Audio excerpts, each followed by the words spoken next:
Houston kept its secret in dimly lit studios and late-night whispers, but a Manhattan courtroom is about to fling that secret onto center stage. Prosecutors chasing Shawn Diddy Combs have quietly sketched a witness web, and smack in the middle of that web are Beyoncé Knowles-Carter and her husband, Shawn Jay-Z Carter. If the government calls their names, 2 decades of carefully polished fame could be peeled back to reveal the raw, unfiltered nights the public was never meant to see. Tonight, we follow the thread from a dusty camcorder rumor to the marble steps of federal court, and ask whether the world's most guarded power couple can outrun a past that won't stay buried. Picture Houston in the winter of '99, humid air ridged with cigarette haze inside Pimp C's bungalow studio, camcorder light blinking as reel-to-reel tape hissed in the corner. Diddy, fresh from Manhattan court chaos after the Club New York gunfire, walks in with Jennifer Lopez draped in a mink-trimmed coat, hoping a southern beat will drown the headlines trailing them, only to discover Pimp has the lens-trained not on the microphone, but on them. Insiders swear that grainy high-8 cassette caught Lopez nursing a cognac tumbler while Diddy plotted hook lines, and that a second, far more compromising snippet showed Beyoncé, then still orbiting the Destiny's Child launchpad, leaning over a mixing desk as a guy with deep pockets slipped an arm around her waist. Pimp, equal parts prankster and businessman, supposedly tucked both scenes onto the same tape, bragging it could buy silence or spark a bidding war, whichever pays more. 26 years later, prosecutors don't care whether the rumored footage ever reached a bidder. Its mere possibility helps them sketch a pattern of late-night rooms, famous faces, rolling cameras, and implicit threats that turn party guests into collateral. For Jennifer Lopez, the nightmare is being dragged back to that smoky studio to authenticate an image she barely remembers, while the defense hammers her on why she never reported an illicit recording. For Beyoncé, it's the risk that a single unreleased frame collapses 2 decades of cultivated privacy. And for Diddy, the tape, real or myth, underscores the government's thesis that he's stockpiled leverage like currency, banking on the shame of superstars to keep every freak-off participant obedient. 1 cassette, 1 rumor, and 3 careers teeter above a courtroom floor that's waiting, impatiently, for someone to admit the tape exists, or, more explosively, to produce it. Strip away the red carpet flashbulbs and glossy magazine spreads, and what remains between Shawn Carter and Shawn Combs is a ledger thicker than some Fortune 500 prospectuses, one crammed with joint ventures, overlapping shell companies, and handshake deals struck everywhere from Saint-Tropez decks to Tribeca boardrooms. Start with the liquor gold rush of the late 2010s. Diddy's stake in Ciroc vodka, parlayed through an unprecedented revenue share deal with Diageo, dovetailed with Jay-Z's 50% cut of Armand de Brignac champagne. Analysts at the time called it co-opetition, but SEC filings now show at least 3 cross-licensed marketing campaigns that quietly pooled promotional budgets and customer data, blurring the line between partnership and complicity. Add Revolt TV's 2015 carriage packed with Tidal, formalized in a memo that, according to prosecutors, outlined reciprocal content swaps and executive advisory calls scheduled around Diddy's private jet calendar, and the government can map a decade-long pattern of weekly, sometimes daily contact. Why does that matter? Because every invoice stamped with both names becomes a breadcrumb. Prosecutors argue that if Jay-Z discussed bottle service analytics with Diddy, while freak-off invitations were pinging out from the same phone, he can't credibly claim ignorance of the darker logistics behind the empire. Meanwhile, Jay-Z's own pretrial maneuver, suing an anonymous woman who accused him and Diddy of statutory assault, reads to legal strategists as a firewall. By branding the claim defamation, he positions himself as a victim of rumor rather than an accessory to Combs' alleged crimes. Yet, that lawsuit also locks him into sworn statements, and any divergence between those depositions and evidence uncovered in Diddy's trial could transform a civil shield into a perjury trap. In short, the very contracts that once elevated both moguls above the industry now serve as breadcrumbs for a prosecution theory that wealth and power were woven directly into the machinery of exploitation. Attorneys say court filings are living creatures. Pages can be cut, rewritten, or buried before the public ever sees them. But in Cassie Ventura's 2023 civil complaint, the amputated flesh still bleeds through rumor. Insiders on both legal teams confirm that the draft originally stretched to 60 pages, a sprawl so explosive the defendants threatened to countersue for defamation if it hit the docket untouched. When the lawsuit finally went public, it was trimmed to 35 pages, but paralegals who handled both versions whisper that the redacted third contained two radioactive allegations. First, that Beyoncé Knowles-Carter physically intervened at a 2016 Star Island gathering after seeing Cassie shoved to the floor. And second, that Jay-Z urged Diddy to make it right, only after his wife threatened to drag everyone, including the Carters, into a police report. Those excised paragraphs became the prosecution's private treasure map. A week before trial, they subpoenaed Cassie's original Word doc metadata, establishing a forensic chain that shows the accusations existed, were deleted under pressure, and might now resurface in live testimony.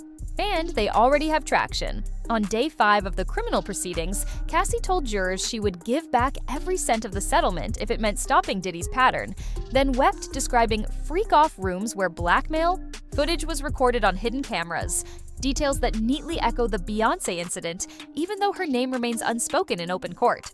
Defense lawyers counter that Ventura was coached to sculpt a narrative for maximum shock value, citing an anonymous social media leak that claims the singer pitched a tell-all book proposal weeks before filing her suit.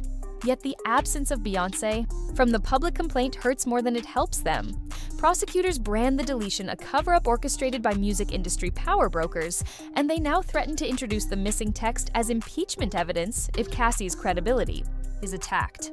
In a single stroke, the lost pages give jurors a clandestine corridor connecting Pimp C's camcorder rumors, Jennifer Lopez's studio cameo, and Diddy's alleged sex trafficking scheme. Because if a global superstar like Beyoncé once stormed out over abuse and still stayed silent, the government can argue the culture of intimidation stretched far beyond one girlfriend's trauma.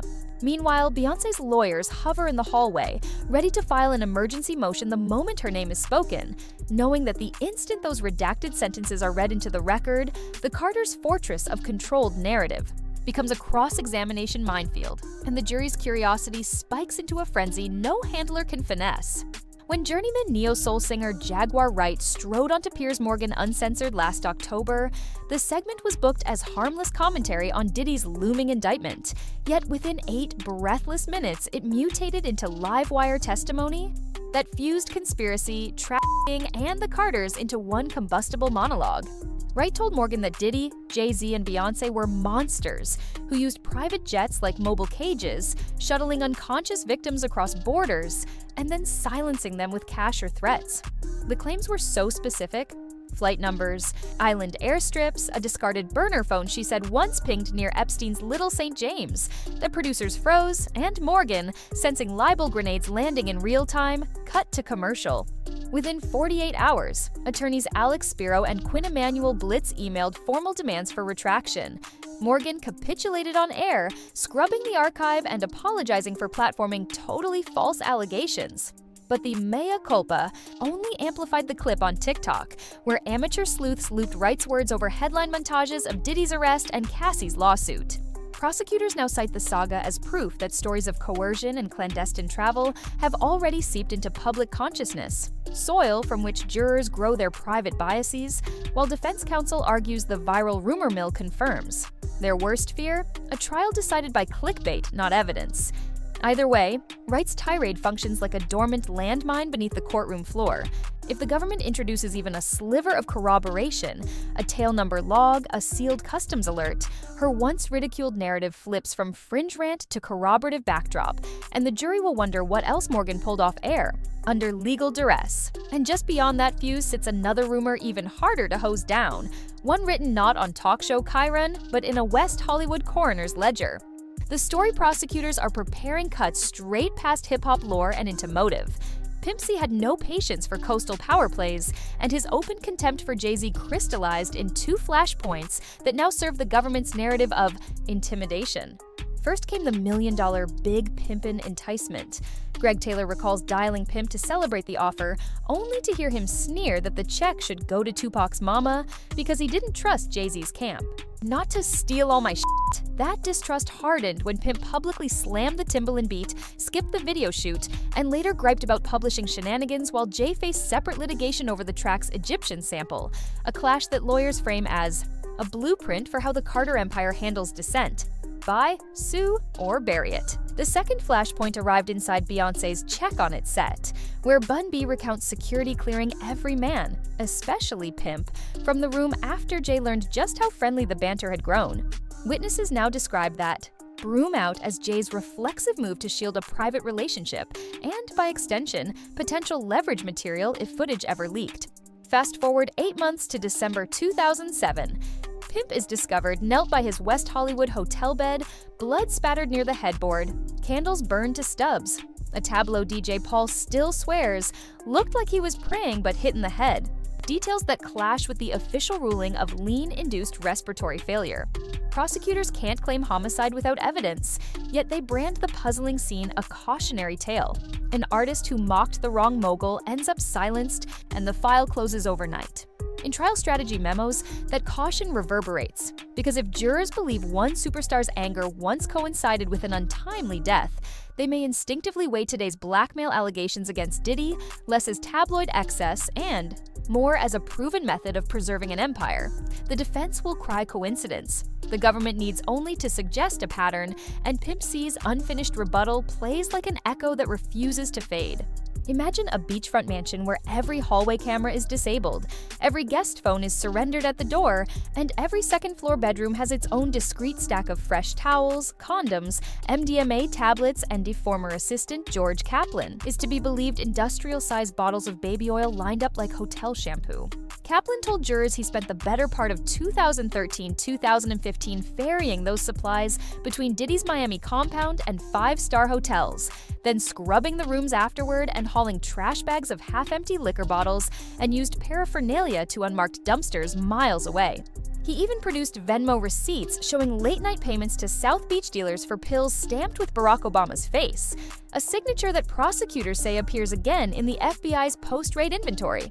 During that 2024 Star Island raid, agents snapped photos of a walk-in closet converted into a mini pharmacy, jars of ketamine, Ziploc packets of powdered MDMA, and 3 USB drives labeled Party Cam AC, each wrapped in black electrical tape and hidden behind neatly stacked Cartier boxes. One agent testified the drives held time-stamped clips of guests engaging in explicit acts, footage prosecutors frame as the core control mechanism Diddy used to secure silence and future favors.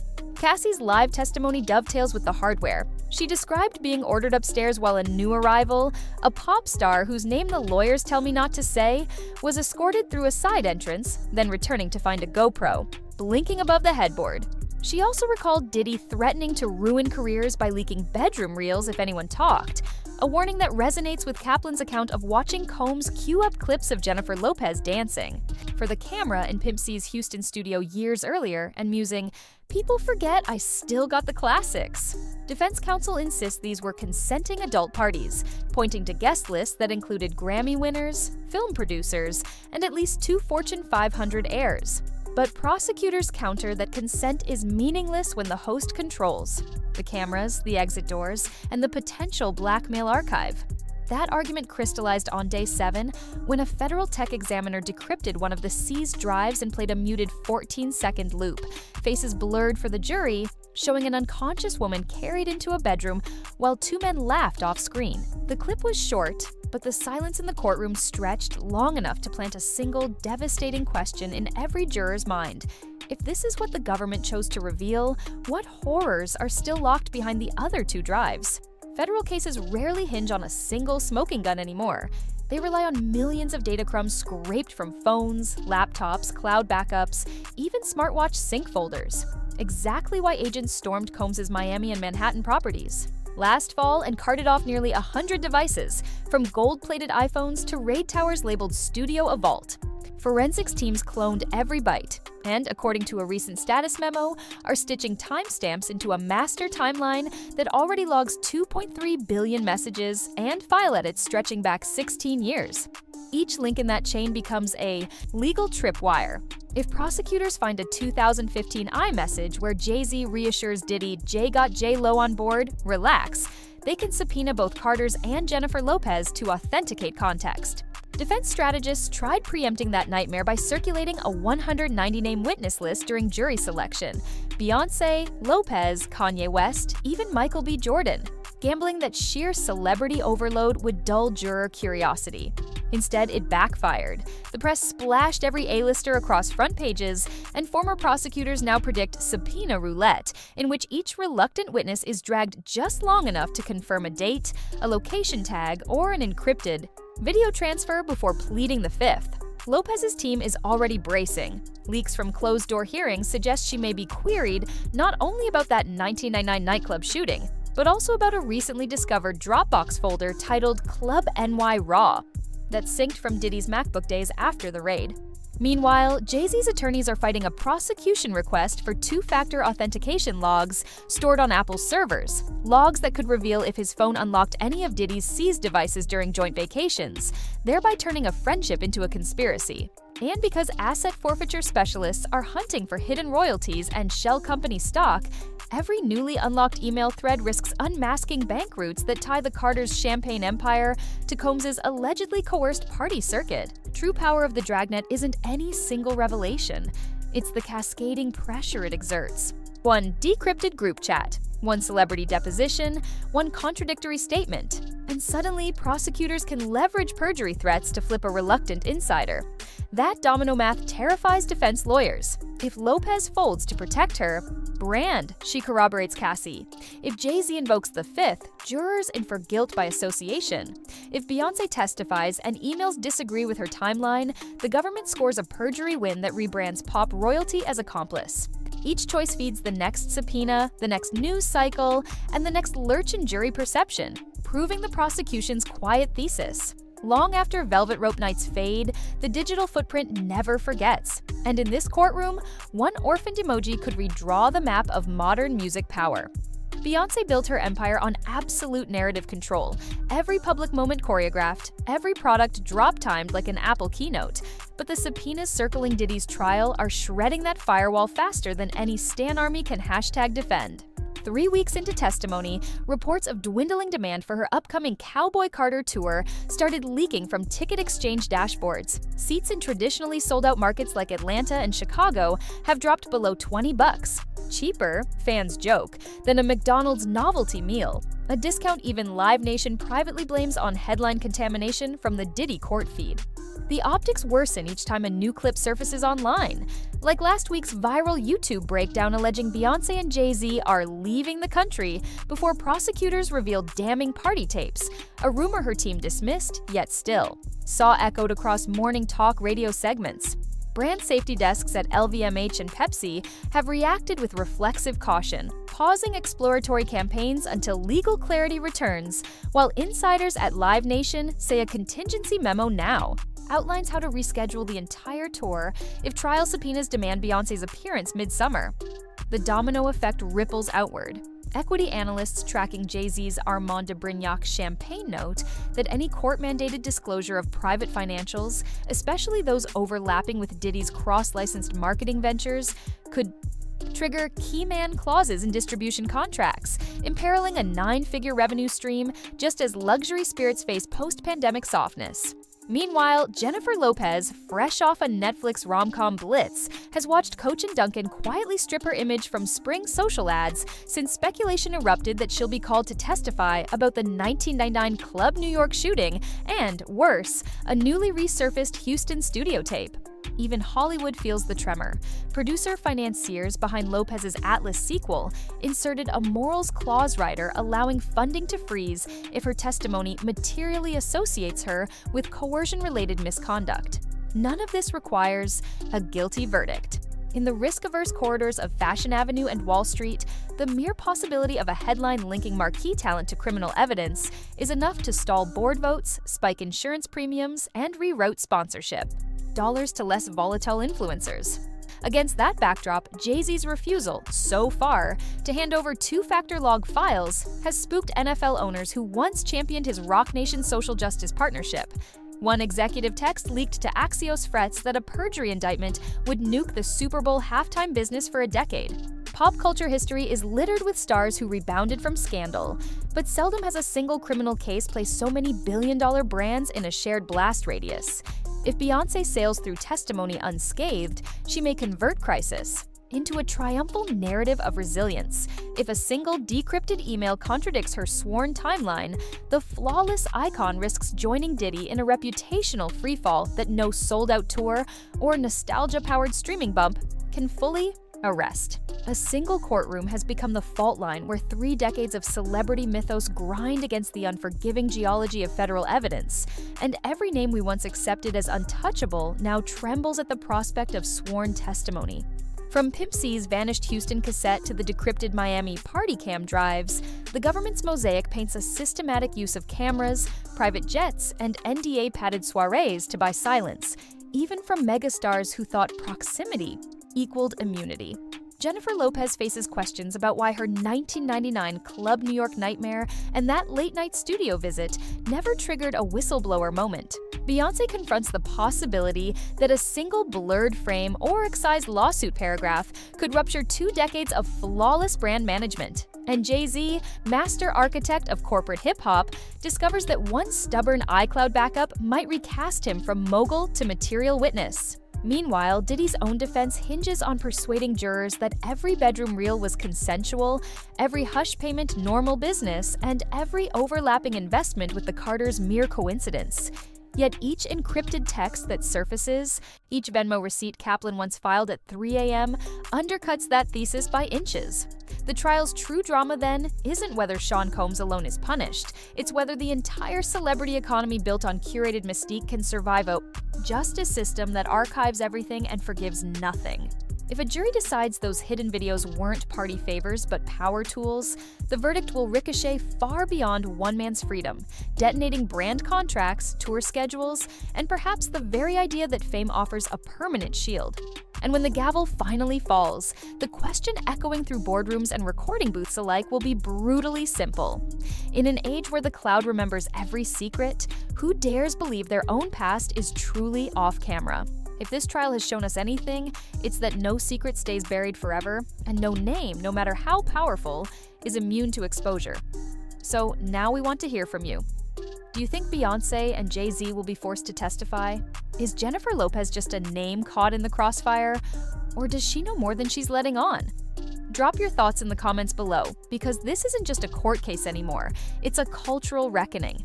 And trust me, what comes next might be even bigger than what we've already seen.